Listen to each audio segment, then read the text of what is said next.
तो बिहार से BJP mission 2024 की शुरुआत करने की पूरे मूड में आ चुकी है। जेपी नड्डा जो है वो डॉक्टर भीमराव अंबेडकर से उन्होंने जो रोड शो की शुरुआत थी वो की और जो समापन है वो रोड शो का समापन जेपी गुलमर यानी कि जयप्रकाश के प्रतिमा पर माल्यार्पण और पुष्प अर्पित कर श्रद्धासुमन अर्पित कर उन्होंने कर दिया और साथ ही साथ कार्यकर्ताओं का हौसला अफजाई किया। पूरा पटना भगवा में हो चुका है और जगह जगह पर तोरण द्वार बनाए गए हैं। जेपी नड्डा के आगमन से पूरे कार्यकर्ताओं में जो उत्साह है वो उत्साह से लबरेज जो कार्यकर्ता है वो नजर आ रहे हैं और साफ तौर पर जो उत्साह है वो नजर आ रहा है। थोड़ी देर में होटल मौर्या में ग्राम संसद का जेपी नड्डा उद्घाटन करने वाले हैं। तो ब्यूरो चीफ अशोक मिश्र जी लगातार हमारे साथ जुड़ चुके हैं। अशोक जी, कितनी देर में ग्राम संसद का उद्घाटन करेंगे जेपी नड्डा? हालांकि जो उनका जो बाइक रैली से जो रोड शो था वो खत्म हो चुका है। बिल्कुल, देखिए और बस ही बीजेपी के राष्ट्रीय अध्यक्ष जेपी नड्डा जी का रोड शो खत्म हो चुका है। जेपी प्रतिमा पर माल्यार्पण करने के बाद जेपी नड्डा ने हम लोगों को संबोधित भी किया, अपने कार्यकर्ताओं को संबोधित भी किया और अब से कुछ देर के बाद ही वे होटल मौर्या पहुंचेंगे जहां पे ये कार्यक्रम का आयोजन किया गया है, यानी कि बिहार ग्राम संसद चैप्टर 2 का आयोजन किया गया है और यहीं पर जेपी नड्डा पहुंचेंगे।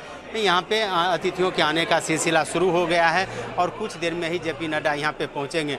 यहाँ समूचे बिहार के जनप्रतिनिधि जो पंचायत प्रतिनिधि हैं उनको बुलाया गया है और वो गांव के विकास के लिए केंद्र सरकार और बिहार सरकार ने जो भी योजनाएं चलाई हैं उस योजनाओं में और क्या कुछ कमी है, क्या वो योजनाएं धरातल पर उतर रही हैं, इसका वो फीडबैक लेंगे। और दूसरी तरफ जो पंचायत प्रतिनिधि हैं वो प्रतिनिधि अपनी बात को जेपी नड्डा के समक्ष रखेंगे कि आखिर गांव के विकास के लिए और कौन कौन सी योजनाएं लाने की ज़रूरत है और जो योजनाएं राज्य सरकार और केंद्र सरकार ने लाई हैं उसको किस तरह बेहतर तरीके से कार्यान्वित करने की ज़रूरत है। तो एक तरह से कहिए कि जो जनप्रतिनिधि हैं वो सीधा संवाद भी करेंगे जेपी नड्डा से और इस कार्यक्रम का उद्घाटन जेपी नड्डा करेंगे और समापन इसका केंद्रीय ग्रामीण विकास मंत्री गिरिराज सिंह करेंगे। तो एक तरह से कहिए कि कार्यक्रम की अब औपचारिक शुरुआत कुछ देर के बाद होगी, यानी कि बीजेपी के राष्ट्रीय अध्यक्ष के आने के बाद इस कार्यक्रम की विधिवत शुरुआत हो जाएगी।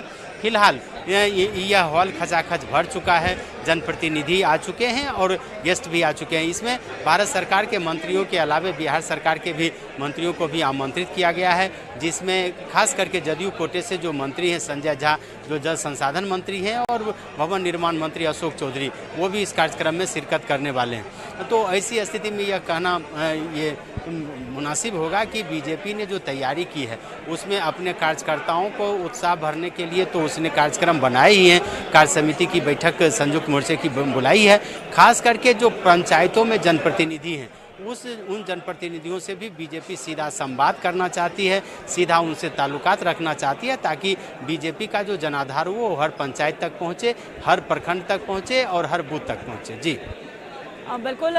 क्या लगता है अशोक जी, क्या बीजेपी पूरी तरह से चुनावी मोड में आ चुकी है? क्योंकि मिशन कहीं ना कहीं, हालांकि ये दौरा नॉर्मल दौरा बताया जा रहा है, लेकिन कहीं ना कहीं बीजेपी चुनावी दम भरने के लिए और कार्यकर्ताओं में जिस तरह से उत्साह देखा जा रहा था रोड शो के दरमियान वो काफी ज्यादा हाई था। बिल्कुल, देखिए बीजेपी के नेता हालांकि ये इसे स्वीकार नहीं करते हैं कि उन्होंने 2024 की तैयारी शुरू की है, लेकिन जिस तरह से बीजेपी ने ये तैयारी की थी और जेपी नड्डा के स्वागत के लिए जिस तरह से मेगा रोड शो का आयोजन किया था, इससे साफ इंगित करता है कि बीजेपी यह संदेश देना चाहती है कि बिहार में वो अपने पैरों पर खुद खड़ा होना चाहती है। और यही वजह है कि संयुक्त मोर्चे के कार्य समिति की बैठक के पहले बीजेपी के जो करीब 750 कार्य समिति के सदस्य हैं उन्होंने हर पंचायतों का दौरा किया है और वहां पे प्रवास किया है। इसके पीछे मकसद यही है कि बीजेपी ने आगामी जो 2024 का चुनाव है, 2025 का जो विधानसभा का चुनाव है उसमें बीजेपी ने 200 सीटों का टारगेट रखा है और यही वजह है कि 200 सीटों विधानसभा सीटों पर बीजेपी ने तैयारी की है। और जो सबसे बड़ी बात है कि उन 200 सीटों को चिन्हित किया गया है और उसके बाद वहाँ पे बीजेपी के कार्यकर्ता और नेता पहुँचे हैं, उन्होंने जनता से सीधा संवाद स्थापित किया है और यह जानने की कोशिश की है कि आखिर धरातल पर बीजेपी की हैसियत क्या है। यानी कि केंद्र सरकार और बिहार सरकार की योजनाओं के बहाने बीजेपी ने आम जनता से सीधा संपर्क साधा है और यही वजह है कि इस मेगा रोड शो के बहाने बीजेपी ने जहां सड़क पर उतरकर अपनी ताकत का एहसास कराया है राजधानी पटना में, वहीं हर पंचायतों में, हर विधानसभा क्षेत्रों में जाकर के बीजेपी ने यह संदेश देने की शुरू की है कि वह 2025 के विधानसभा चुनाव की तैयारी शुरू कर चुकी है। जी चलिए, बहुत बहुत शुक्रिया अशोक जी तमाम बातचीत के लिए और तमाम जानकारी के लिए। तो बीजेपी पूरी तरह से मिशन 2024 की शुरुआत करने जा रही। हालांकि कोई भी जो बीजेपी के मंत्री या विधायक इसे मानने को तैयार नहीं है।